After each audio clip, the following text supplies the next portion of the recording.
ചേട്ടാ ചേട്ടാ അത് രാവിലെ സിനിമ കണ്ടോണ്ടിരിക്കാണ്ട് ആ പബ്ജി പോയി കുറച്ച് മീനൊക്കെ ഒന്ന് മേടിച്ചിട്ട് വന്നേ. 5 മിനിറ്റ് സിനിമ കഴിയൂല, അത് കഴിഞ്ഞിട്ട് പോടാ. ഇയാൾക്കൊരു സിനിമ പോണെങ്കിൽ ആ 2 പിള്ളേരും കൂടി പറഞ്ഞ സ്കൂളിലാക്കണേ. ആ ശരി. A few moments later.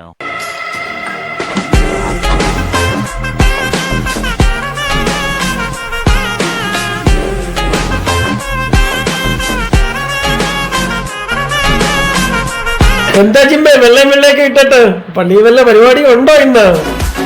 എടാ മോനെ, നീ ഹാപ്പി അല്ലടാ? നമ്മളെപ്പോഴും ഹാപ്പി അല്ലേ മോനെ? നീ ഹാപ്പി അല്ലടാ? ഹാപ്പിയാണ്. എടാ മോനെ, നീയോടാ ഹാപ്പി? ഞാനും ഹാപ്പിയാണ്. മഞ്ജു, ജിമ്മിന് എന്താ പറ്റിയേ? ഒന്നും പറയണ്ട ഷബീൻ. ആവേശം മൂവി കണ്ടതിന് ശേഷം അങ്ങനത്തെ നടക്കും ഇരിപ്പും എല്ലാം രംഗണനായിട്ടാ. ഇപ്പൊ ഇതാണ് സ്ഥിതി. ഇതാ നോക്ക്.